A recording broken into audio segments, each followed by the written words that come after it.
Kasalukuyang itinatayo ngayon ng China, mga tol, ang tinuturing na pinakamalaking artificial island sa South China Sea. Saan ito banda, mga tol? Pag-usapan natin to ngayong report na ito. I'm just a young nigga chillin' on it.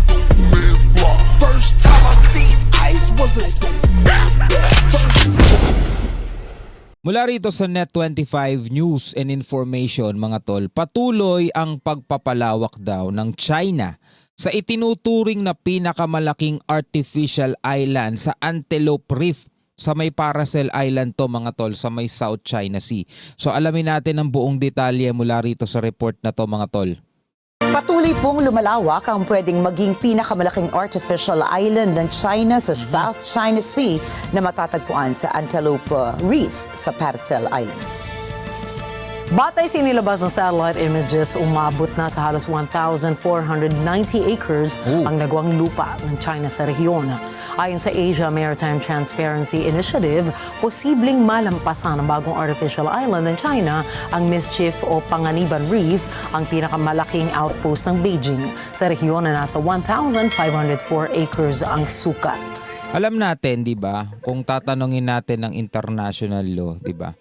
Sa mga international waters, isipinagbabawal yung pagtatayo ng mga artificial island, lalong-lalo na, mga tol, doon sa mga soberanya o doon sa mga easy na sakop ng ibang bansa. Pero kasi, wala kasing pumupuni. Halimbawa na lang yung dito sa may Panganiban Reef.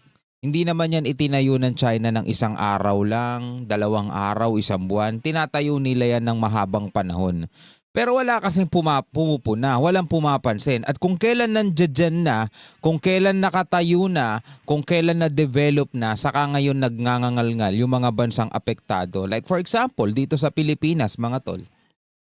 Nagumpisa lang yan sa mga ilang pirasong mga nakatayo dyan, di ba? Kung pagbabasehan natin yung mga lumang picture dito sa may Panganiban Reef, simula lang yan doon sa mga shelter lang daw na mga mangingisda hanggang sa palaki ng palaki ng palaki ng palaki. Ngayon, military base na. Meron ng landingan, meron ng runway ng eroplano. Hindi naman yan magical na bigla na lang tumubo dyan sa gitna ng dagat, di ba?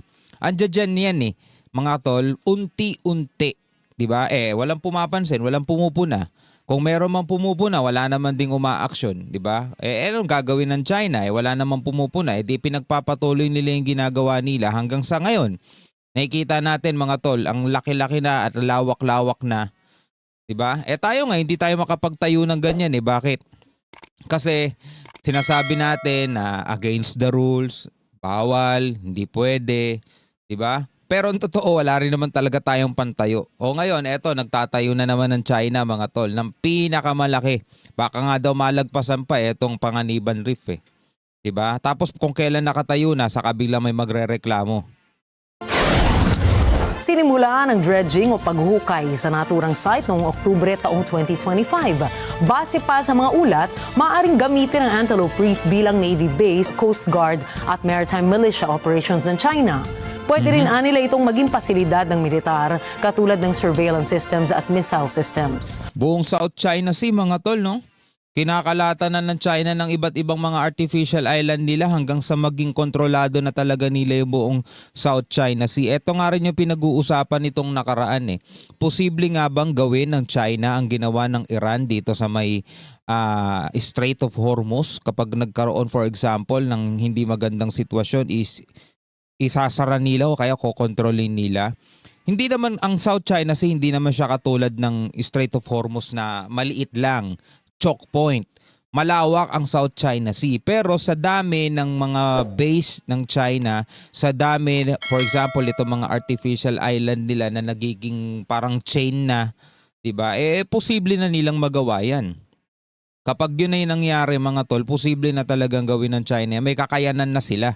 Kasi nga ang dami na nilang artificial island Ang Paracel Islands ay inaangkin ng China at Vietnam, ngunit kontrolado na ito ng China mula pa noong 1970. Tagal na palang kontrolado ng China to eh. At dahil sa ginawang reclamation activity ng China, mas mapapalapit din umano ang presensya nito sa Vietnam. Ayon pa sa mga analysts, lalong pinalalawak ng Beijing ang impluensya nito sa mga pinagtatalunang teritoryo sa South China Sea.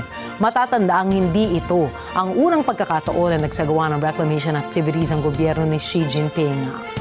Well, ito wala naman sa loob ng West Philippine Sea natin. Kaya hindi naman natin kailangan mag-iiyak pa, no, mga tol.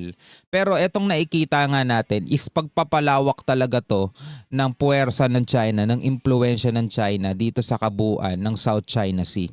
So ito'y pinag-aagawan ng Vietnam at saka ng China. Pero kontrolado na to ng China mula pa noong 1977. Di natin alam kung ano magiging reaction dito ng Vietnam, mga tol. So sa ibang balita, mga tol, nasa war mode pa rin etong Iran, no, kahit na matagal na yung ceasefire, no, tapos na yung 14 days pero pinalawig pa ni Trump yan at hindi natin alam kung hanggang kailan dahil wala namang binigay na deadline, di ba? Pero ayon sa Iran, hindi pa tapos ang gera. Nasa war mode pa rin sila kasi nga napakarupok pa nito, mga tol eh. Wala pa talagang pinanghahawakang matibay na garantiya ang Iran na hindi na sila aatakihin ng Amerika kaya hindi sila pwedeng magpakampante. So sila'y nakahanda pa rin daw, mga tol. Ito, sabi rito sa title, Iran iginiit na hindi pa tapos ang gera. Panoorin natin to, mga tol. Sa kabila ng ceasefire, naninindigan ng Iran na hindi pa tapos ang gera sa pagitan nito at ng magkaalyadong Estados Unidos at Israel. NJ Guzman para sa report. Nananatiling nasa kalagayang gera pa rin ang Iran. Ayon kay Army spokesperson Muhammad Akriminia, bagamat umiiral ang ceasefire, hindi pa nila kinukonsidera na tapos na ang pakikidigma nila sa kanilang mga kalaban gaya ng US. Ikaw ba naman, di ba? Bombahin ka sa loob ng isang buwan, no? Pasabugin lahat ng mga facilities mo, tulay, tapos ikamatay ng mga generals, di ba? Tapos ngayong ceasefire, magpapakampante ka. Hindi nila gagawin yun, mga tol. Naka-ready mode sila mga militar to eh. Siguro dun sa mga official, yung hindi naman mga sundalo, siguro medyo kampante na sila. Pero dito sa mga militar, hindi. Ganun din naman din siguro US kasi magpahanggang ngayon, mga tol, naka-blockade pa rin sila eh.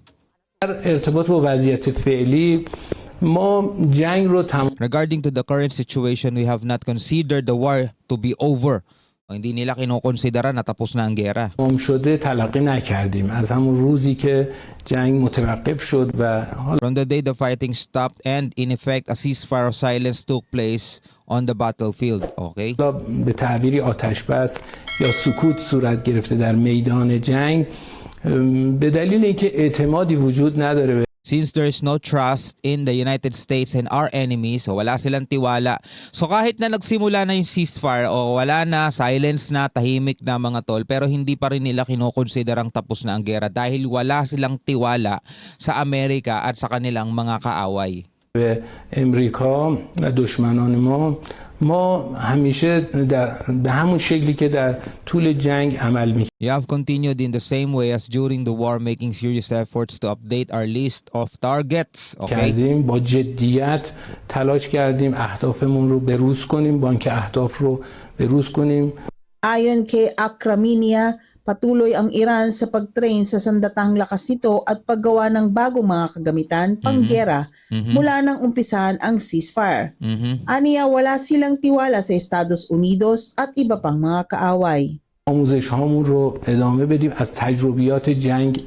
For us, the situation is still a wartime situation. Ganun pa rin yung touring nila sa nangyayari ngayon. Actually, mga tol, totoo rin naman, no? Di ba lagi nga natin sinasabi doon sa iba nating mga reaction. Bagamat ceasefire ngayon at walang mga bombahan, walang sumasabog-sabog, pero patuloy pa rin ang gere. No? Ngayon, binabakbakan pa rin sila ng Amerika, hindi nga lang ng mga airstrike. Binabakbakan sila ng US sa pamamagitan ng pag-blockade doon sa Iranian port. Diba? Ang pinupuntirya ng Amerika ngayon is yung ekonomiya nila. Kumbaga, yun ang pine-pressure, economic pressure ng Amerika para sumunod sila doon sa mga kasunduan na gusto rin ang mangyari ng US. Diba? Isuko na nila yung kanilang enriched uranium, ihinto na nila yung kanilang nuclear program No, ang ginagawa ngayon ng US is sinaharang lahat ng mga barko na papunta at paalis ng Iranian port.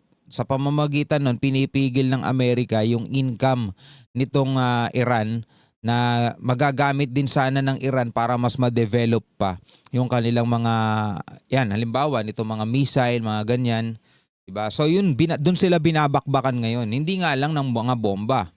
استفاده کردیم و تجهیزاتمون رو در واقع هم تولید کردیم هم بروز کردیم و برای ما شرایط جنگی است هنوز. پس رصد، پایش و تجهیز Matatandaang natigil ang mga pagsisikap na wakasan ng giyera dahil hindi magkasundo ang Washington at Tehran sa kani-kanilang mga kondisyon. Batay sa pinakabagong proposal ng Iran, ipagpapaliban muna ang diskusyon ukol sa programang nuklear nila hanggat hindi nahihinto ang labanan at hindi naaayos ang pagtatalo sa Gulf shipping. Sa kabilang banda, issue sa nuclear program ng Iran ang gustong pagtuunan agad ni US President Donald Trump. Kamakailan, sinabi ni Trump na pinaalam sa kanya ng Iran na gumuguho na ang bansa nito. Pero hindi malinaw kung paano pinarating ng Tehran ang naturang mensahe. NJ Digos. Diba napag-usapan din natin yun, pinost yan ni US President Trump doon sa kanyang social media account. Nasabi niyang ganon, Iran just informed us, sabi niyang ganon, nasa state of collapse, no? Yun yung word state of collapse na daw ang Iran. At gusto na ng Iran na buksan itong Strait of Hormuz. Mga kapatid, no? Ano sa tingin ninyo? Totoo kaya yung sinasabi ni US President Trump, no? So yan mga kapatid, ang mga balita at mga update ngayon tungkol sa mga panibagong itinatayo ng China dito sa South China Sea at ang kalagayan ngayon dito sa Middle East. Anong inyong masasabi dyan? Comment na lamang kayo sa ibaba.